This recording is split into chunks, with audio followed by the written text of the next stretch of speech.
Matagal na raw alam ni Kim Chu na ginagamit ng kanyang kapatid na sila Kam ang kanyang pera ng hindi tama. Sa kabila nito, sinubukan nilang ayusin ang gusot at nilawakan daw ni Kim ang kanyang pangunawa sa kanyang ate Lakam, ayon sa abogadong si Jesus. Nagkabati pa raw ang magkapatid noong nakaraang buwan. Pero sa kabila ng rekonsilasyon, hindi nagbago ang sitwasyon. Nagsimula ang lahat nang nakoma si Lakam ng 7 araw at nasa critical na kondisyon sa unang 5 araw ng kanyang 18 araw na pananatili sa ospital.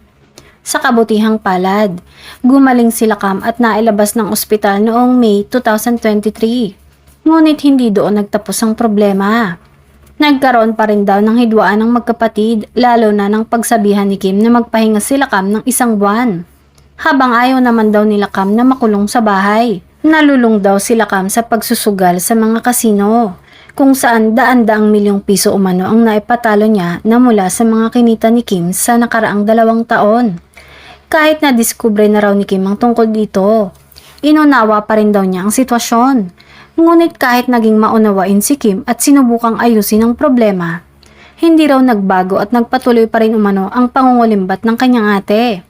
Dahil dito, wala na raw ibang choice si Kim kundi idemanda ang sariling kapatid.